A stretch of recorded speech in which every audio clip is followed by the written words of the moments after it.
Mis amados, estamos estudiando la epístola de Santiago, una epístola en la cual este pastor amoroso nos muestra que la fe trasciende, que la fe es algo que no solo se cree tener, se dice tener, sino que se demuestra que se tiene, porque la fe se puede magnificar, ilustrar, hacer brillar de formas maravillosas en cada una de las actuaciones del creyente.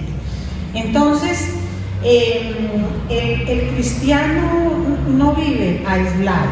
El cristiano, por más que, digamos, viva solo, esté solo en muchas de sus actividades, no se puede entender un cristiano aislado de una comunidad, porque es que Dios permitió, Dios diseñó al ser humano para que viviera en comunidad, para que el ser humano se relacionara con otros, para hacer que la luz del Evangelio brille, que esta luz brille ante todas las personas. Y es así como esta no es una fe que va y viene, una fe que hoy sí la tengo y mañana no es una fe como las olas del mar, así como Santiago lo describe, sino que es una fe que permanece a pesar de las diferentes pruebas y hace que quien posee esa fe persevere hasta algo muy hermoso, y es hasta recibir la corona de vida prometida por nuestro Señor y Salvador.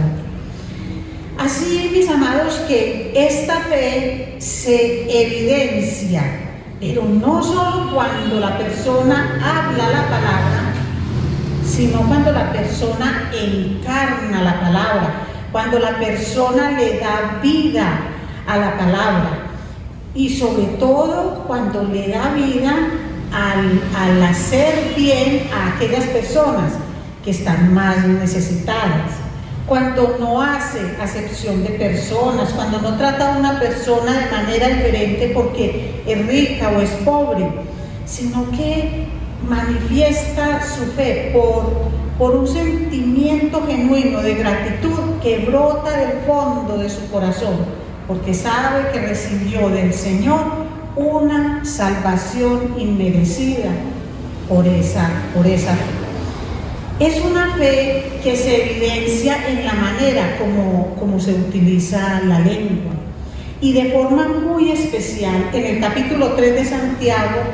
Él le habla a los maestros y les dice: no se hagan muchos de ustedes maestros, es decir, si enseñan qué es lo que tienen que hacer, porque no es optativo, sabemos que es un mandato del Señor, no lo hagan por vanagloria, no lo hagan solamente como por lucirse, sino que háganlo de verdad, de corazón. Y recuerden que la lengua no puede ser dominada por ninguna persona, que el único que tiene dominio sobre la lengua es el Espíritu Santo. Entonces, ¿qué necesitamos nosotros para tener dominio de la lengua? Tener al Espíritu Santo de Dios en nosotros, para que nos ayude a ejercer ese control, para que a través de nuestra lengua no se originen esos incendios que acaban con todo a su paso, sino que podamos construir. Entonces, allá, si Dios mismo dice que ningún hombre puede domar la lengua ni su poder, porque ese poder, dice el Señor, que es encendido por el infierno mismo, entonces dice uno, bueno, entonces, ¿qué es lo que pasa?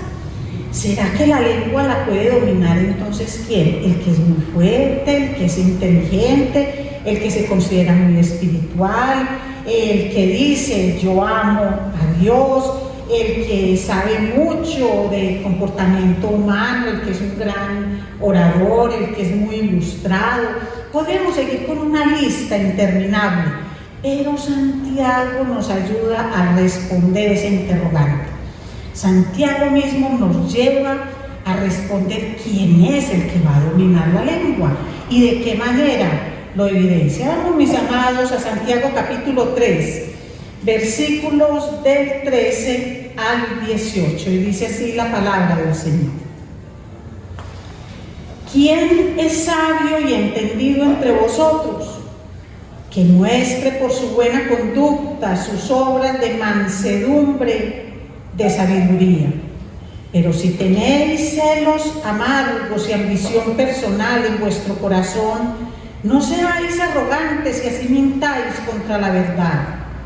Esta sabiduría no es la que viene de lo alto, sino que es terrenal, natural, diabólica.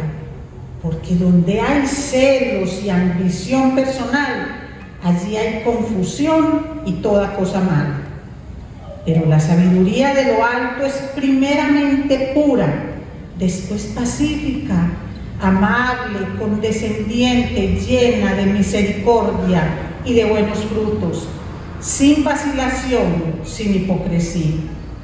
Y la semilla, cuyo fruto es la justicia, se siembra en paz por aquellos que hacen la paz. Padre amado, bendice tu palabra, Señor, y bendice a este siervo que en este momento lleva la palabra.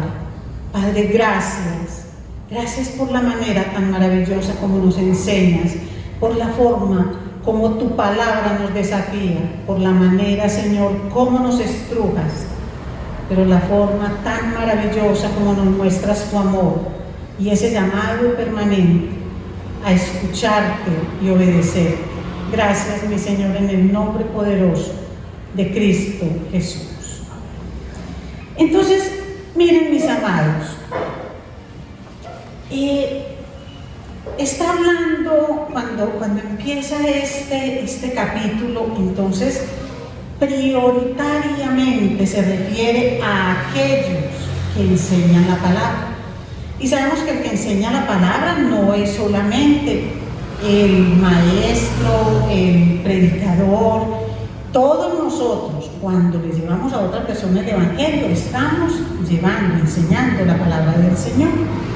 Entonces, aquí lo que hay es una invitación a esa persona que abre sus labios para llevar la palabra del Señor.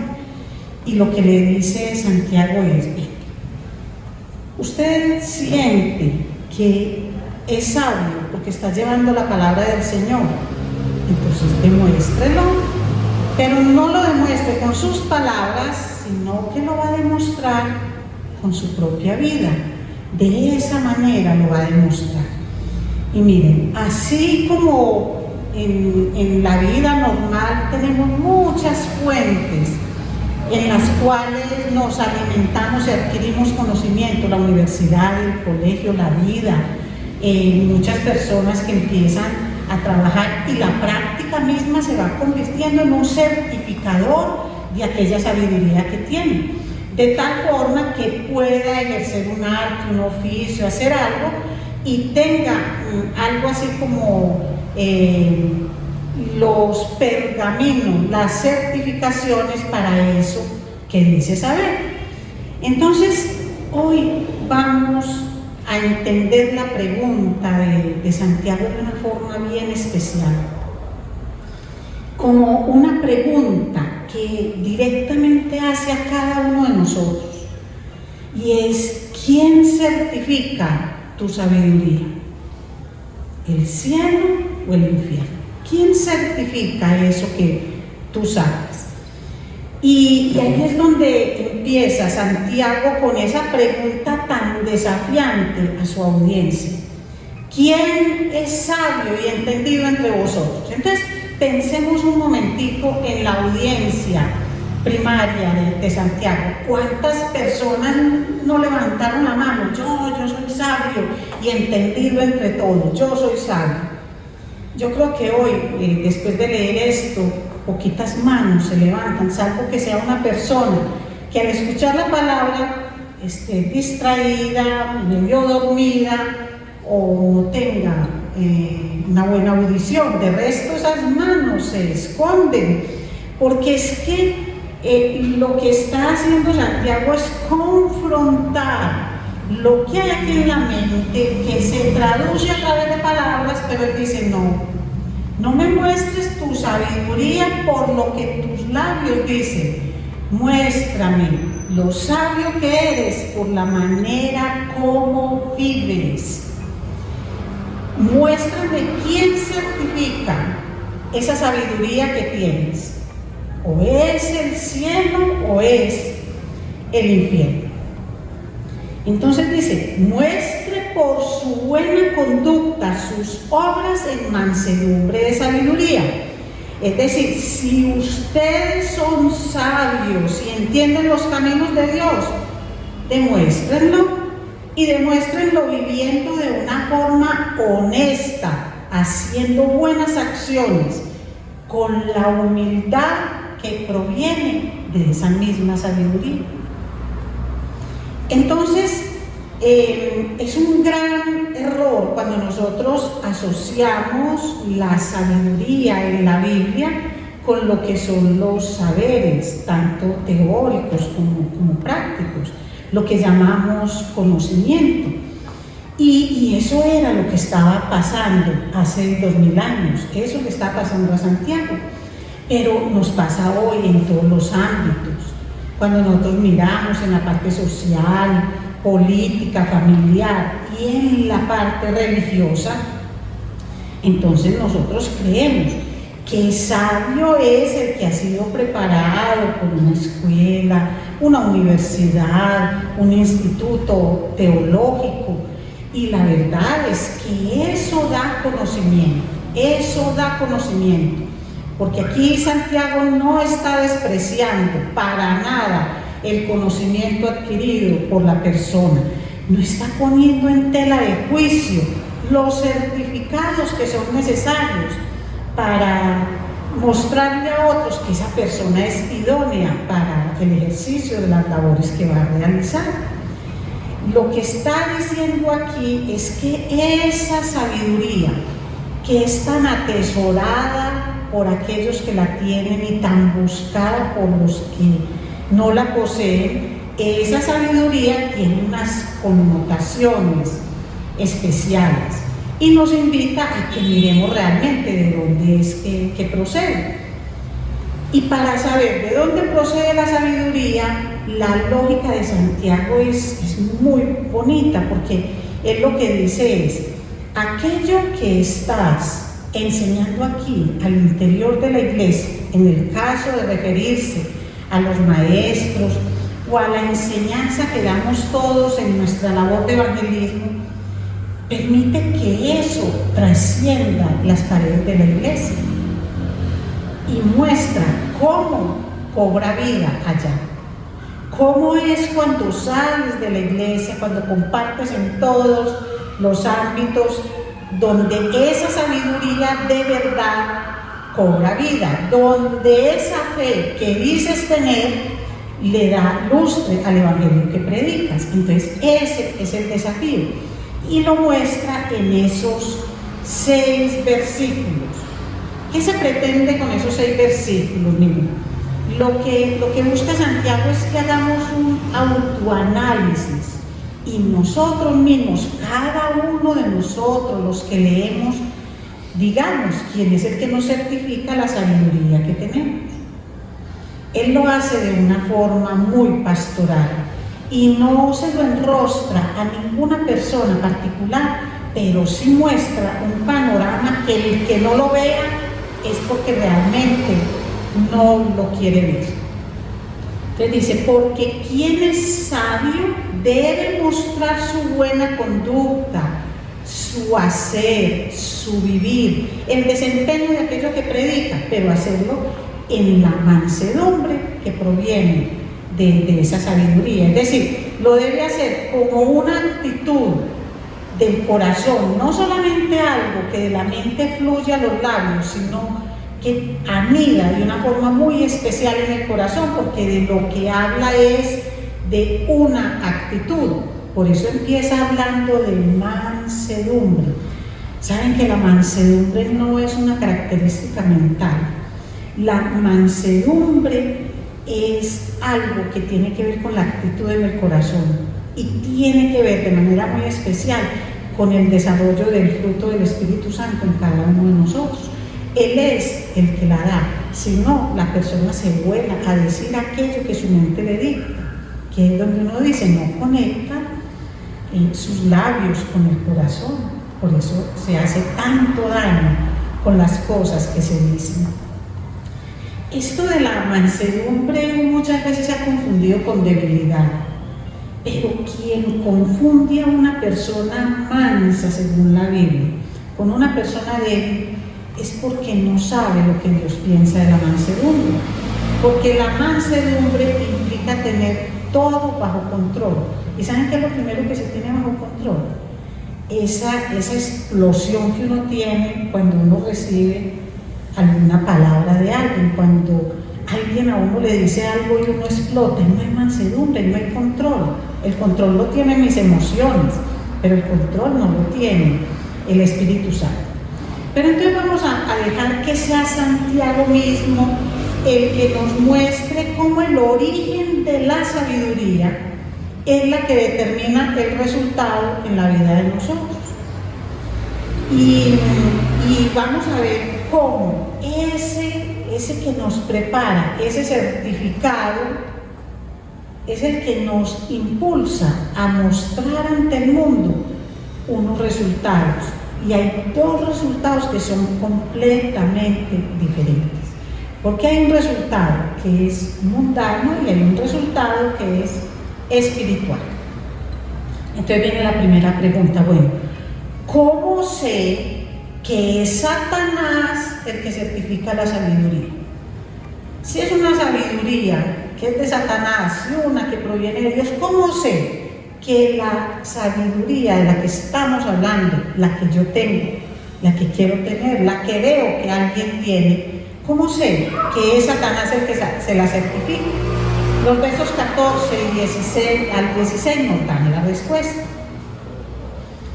Pero si tenéis celos amargos y ambición personal en vuestro corazón, no seáis arrogantes y así mintáis contra la verdad. Esta sabiduría no es la que viene de lo alto, sino que es terrenal, natural, diabólica.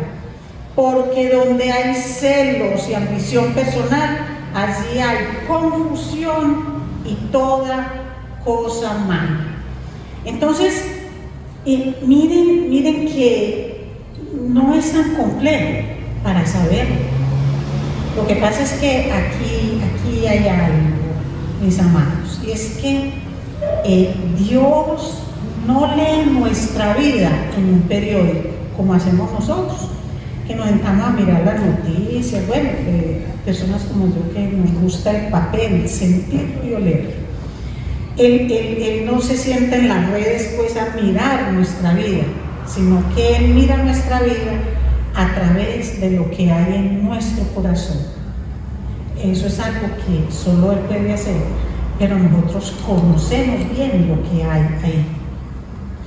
Si nosotros en nuestra vida tenemos esos celos amargos, mire, cuando uno habla de celos amargos, no estamos hablando del celo por la casa del Señor, eso es muy lindo y hay que tenerlo, hay que defender la sana doctrina, hay que defender las cosas de Dios. No hablo de defender a Dios, sino tener celo por las cosas de Dios. A Dios no hay que defenderlo, Él no necesita defensa, ni necesita protección. Entonces, cuando una persona tiene ese deseo oculto en su corazón, esa envidia, ¿y qué es la envidia? La envidia es como esa rabiecita, ese odioso resentimiento que se anida en el corazón cuando uno percibe bendiciones en otras personas. Y hay una característica, aún teniendo yo esas mismas bendiciones, pero no quiero que el otro también las tenga. Puede ser que no las tenga y las desee.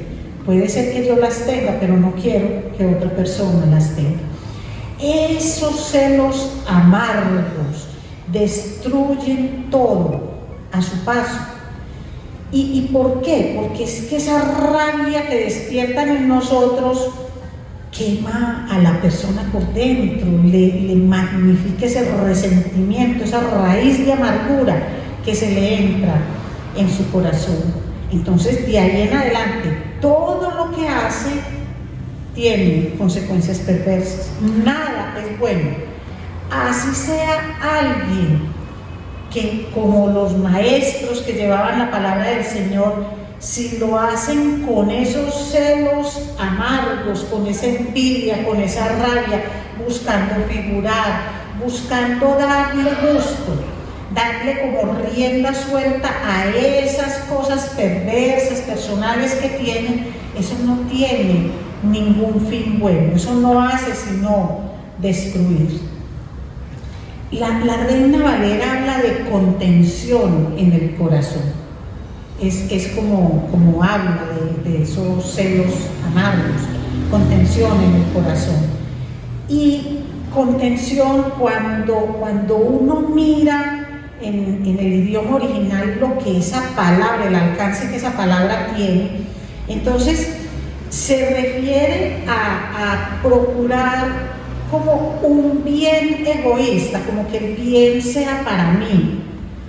Es un bien que está generado como en un deseo de apropiarme de cosas, y eso genera entre la gente antagonismo y divisiones. Por eso esa palabra griega era utilizada para hablar de los contendientes en la política, porque política no es solamente ahora. Si queremos mirar prácticas políticas, no leer la Biblia desde el principio y mirar cómo estas personas lo que hacían era mostrar que tenían unas motivaciones fundamentadas en el egoísmo, porque lo único que querían era cumplir con intereses personales a cualquier costo, así el costo fuera mentir o pisotear a los demás. Entonces, es de eso de lo que nos habla. Es de esos sentimientos negativos fuertes que van destruyendo todo a su paso. Y son sentimientos que nacen en el corazón de ricos, pobres, intelectuales, indoctos, en absolutamente todo tipo de personas. En toda persona que posea un corazón, o sea, en todo ser humano. Todo ser humano es susceptible de tener ese tipo de celos amargos, de ambiciones egoístas. Entonces es muy fácil que cuando una persona tiene ese egoísmo lo quiera disfrazar de un celo espiritual, y eso no es correcto. Por eso aquí Santiago nos lleva a que nos preguntemos muchas cosas. ¿De dónde viene esa sabiduría que tenemos? ¿Es nuestro celo por las cosas del Señor es realmente espiritual, o nace de un deseo de sentirme más que otros, que me valoren más que otros, que me reconozcan más que otros? Por eso es que Santiago dice que una sabiduría anclada en cosas malas del corazón es una sabiduría animal, es decir, es natural, no espiritual, fluye del hombre sin la intervención del Espíritu Santo. Para que nos quede bien claro, es como la sabiduría que Satanás le ofreció a Eva en el huerto del Edén. ¿Qué fue lo que hizo Satanás? ¿Qué era lo que había en el corazón de Satanás? Lo que había era un deseo de destruir, de dañar, de mostrar que Dios estaba equivocado. Entonces, ¿qué hizo con Eva? Le ofreció una forma de adquirir sabiduría y le dijo que si comía de ese árbol, por el hecho de comer de ese árbol, entonces obtendría la sabiduría que Dios poseía y que iba a ser semejante a él. ¿Verdad o mentira? Mentira. Y sin embargo, esa mentira la continúan creyendo hoy infinidad de personas en el mundo. ¿Y por qué? Porque no disciernen. Y cuando yo no discierno una verdad de una mentira, cuando yo no tengo comunión con el Señor, solo cuando yo tengo esa cercanía con el Señor, solo cuando yo estoy en comunión con Él, entiendo que proviene de Él y que va en contra de Él, por lo tanto, en contra mía. ¿Cuál es entonces el resultado de tener celos amargos y ambición personal en todo lo que hago? Cuando yo disfrazo todo eso, todas esas falsas motivaciones de la sabiduría de Dios, allí hay confusión y toda cosa mala. Nada bueno va a terminar de algo que nace mal. Si yo lo que siento es esa maldad de mi corazón, ese egoísmo, esos celos, esa rabia, esas cosas que tengo en mi corazón, el resultado al final va a ser mal.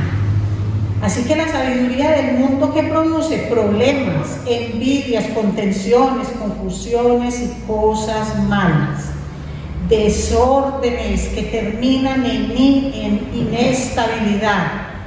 Es decir, no puede haber estabilidad, tranquilidad y paz cuando las cosas provienen de allá. Entonces, ahora miremos la parte positiva. ¿Cómo sé que es Dios el que certifica la sabiduría? ¿Qué digo tener? ¿Qué quiero tener? ¿Qué profeso? ¿Cómo sé que es Dios? Entonces lo vemos en el versículo 17. Y lo vemos por cada una de las partes que la compone. Dice, pero la sabiduría de lo alto, es decir, contrapone la sabiduría que es de Satanás con la que es la sabiduría que proviene del cielo, de Dios. Y dice, es pura, después pacífica, amable, condescendiente, llena de misericordia y de buenos frutos, sin vacilación, sin hipocresía. Entonces mire que no tiene un solo detalle, ¿cierto? Una sola característica, sino que tiene muchas. Y esa es la llamada sabiduría de lo alto. ¿Qué es que yo no la tengo? Santiago nos empieza a hablar de la sabiduría en el capítulo 1, versículo 5, y dice, pero si alguno de vosotros se ve falto de sabiduría, que la pida a Dios, el cual da a todos abundantemente y sin reproche, y le será dado. Lo que pasa es que no le pedimos siempre sabiduría a Dios. Muchas veces lo que hacemos es actuamos de acuerdo a lo que creemos, pensamos, sentimos, deseamos, y después le decimos al Señor que nos dé el discernimiento cuando ya la hemos embarrado, cuando ya hemos hecho lo indebido. Entonces, miren, cuando la sabiduría viene del cielo, viene con las mismas características de Dios. Del cielo no viene nada que sea inconveniente para nosotros. Del cielo no va a venir absolutamente nada que nos dañe, que haga que nos destruya, y mucho menos a la familia de la fe. Nada, absolutamente nada, todo viene bien. Entonces, por eso habla de ser pura, pacífica, amable, condescendiente, llena de misericordia y buenos frutos, sin vacilación, sin nada de hipocresía. Porque la sabiduría que viene de Dios hace que el hombre se mantenga dispuesto en todo momento a actuar conforme a lo que es la voluntad de Dios. Esa es la sabiduría que viene de Él. Entonces, si yo quiero saber si tengo esa sabiduría, lo primero es que yo debo tener mansedumbre. Es decir, debo tener un claro entendimiento y una buena conducta. Al obrar, le doy vida a la palabra del Señor. Digo la verdad. Es decir, sin doble ánimo, sin contiendas, sin peleas, sin jactarme de lo mucho que sé o que tengo, o la influencia que tengo sobre alguien, sin nada de eso. Y teniendo siempre esas características de la sabiduría que viene de lo alto. ¿Y cuál es el resultado? ¿Cuál es el resultado de recibir y practicar la sabiduría que viene de lo alto? Está en el versículo 18. Y la semilla cuyo fruto es la justicia se siembra en paz por aquellos que hacen la paz. Es decir, el efecto de la justicia será la paz, y la labor de la justicia, reposo y seguridad para siempre, como dice Isaías. Entonces, no es una paz que la iglesia vaya a tener tapando el pecado, ni ninguno de nosotros va a tener la paz tapando el pecado, como si no existiera, sino que antes, por el contrario, es confesándole a Dios nuestro pecado. Primero lo hacemos personalmente, pero si es algo que cobija a la iglesia, mis amados, hay una obligación que nosotros tenemos, y es que nosotros debemos exhortar en amor a aquel que está haciendo lo incorrecto, para que esta persona enmiende su proceder, y así la habremos rescatado de la condenación. Entonces, hacer la paz significa producirla, construirla, moldearla, formarla, prepararla, y entender que la paz la vamos haciendo. La paz es un camino. La paz, mis amados, no es un destino, vamos a encontrar allá la paz, sino que aquí empezamos a sembrar todas las cosas que nos da la sabiduría que viene de Dios, y lo que vamos a cosechar al final es esa anhelada paz. La sabiduría de lo alto, ¿quién la busca? El que la aprecia, de resto no. Quien no aprecia la sabiduría tampoco aprecia a Dios, porque es que la sabiduría empieza con el temor del Señor. Ahí es donde esto empieza, y cobra como decimos nosotros, es como cuando le ponemos la cerecita al postre, cuando entendemos la labor de Cristo en la cruz. Entonces, cuando yo entiendo todo eso, yo aprecio, valoro y busco la sabiduría. Y si creo no tenerla en la cantidad que quisiera tenerla para que sea útil en el reino de los cielos, se la pido al Señor. Y de esa manera, entonces es como Dios empieza a trabajar en nuestro corazón, porque es ahí donde se genera el verdadero problema, la verdadera bendición. Porque un corazón dispuesto para la obra del Señor es una bendición para todos aquellos que pueden compartir, escuchar, ser enseñados de esa manera. Porque una persona que no solo conoce el Evangelio, no solamente lo pronuncia, sino que le da vida en su vida al Evangelio, es luz para muchas personas que están en oscuridad, y es el llamado para cada uno de nosotros. Así que nuestro mundo necesita gente sabia. Este mundo necesita gente que con sus acciones pueda glorificar a Dios en medio de una sociedad que no tiene ni prudencia ni tiene discernimiento, porque en su mayoría es una sociedad que ha dejado a Dios de su propia vida. Nuestro país necesita toda clase de sabios. Nuestro país necesita sabios certificados por las universidades, sabios certificados por las empresas, sabios certificados por las familias, porque necesitamos sabios en las familias. Necesitamos esas personas que son esa ancla en medio de una familia que parece que se fuera a la deriva. Necesitamos sabios en todas las esferas, sabios que se despojen de sus intereses personales y busquen el interés colectivo. Por eso, mis amados, más que nunca, ¿qué tenemos que hacer? Orar. por nuestros gobernantes. Y es algo que tenemos que hacer de aquí y en adelante. ¿Hasta cuándo?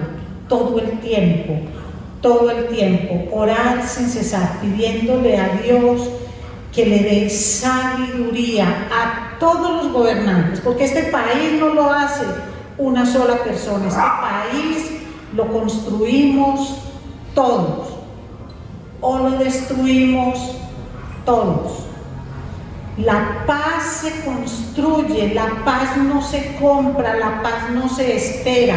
Yo no construyo paz desde la maldad, yo no construyo paz desde los sentimientos egoístas, yo no construyo paz desde los celos amargos, yo construyo paz desde la pureza, la mansedumbre, la ayuda a otros, desde esa sabiduría que Dios nos da.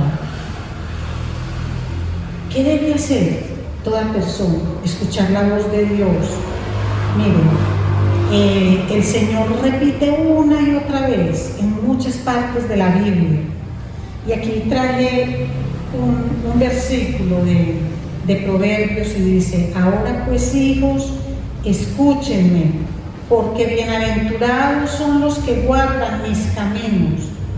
Escuchen la instrucción y sean sabios, no la desprecien.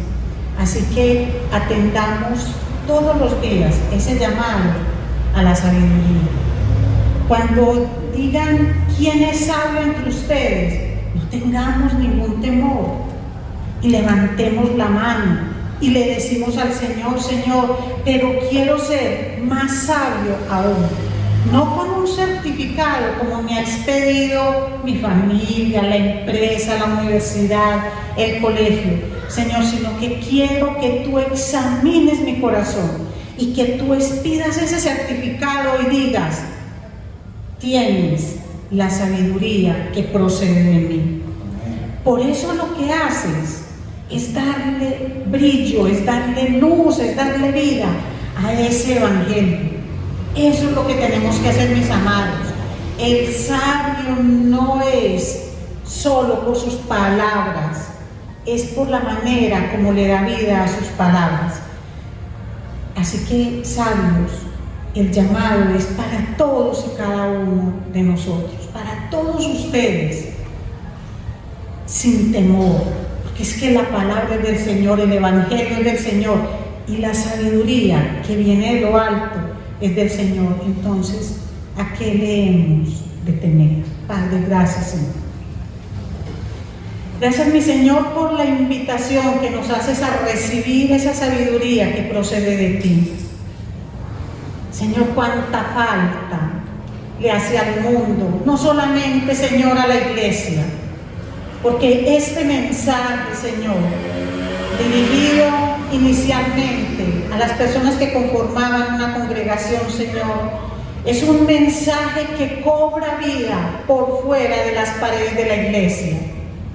Señor, gracias por esta epístola de Santiago, porque cada día, Señor, se le van agregando características a esa fe que cobra vida. Y hoy, Señor, a través de los actos de sabiduría, una sabiduría en mansedumbre que brotan de un corazón que genuinamente está agradecido con Dios, con Jesús que dio su vida en la cruz para darnos una salvación inmerecida. Gracias infinitas, mi Señor. Gracias por enseñarnos.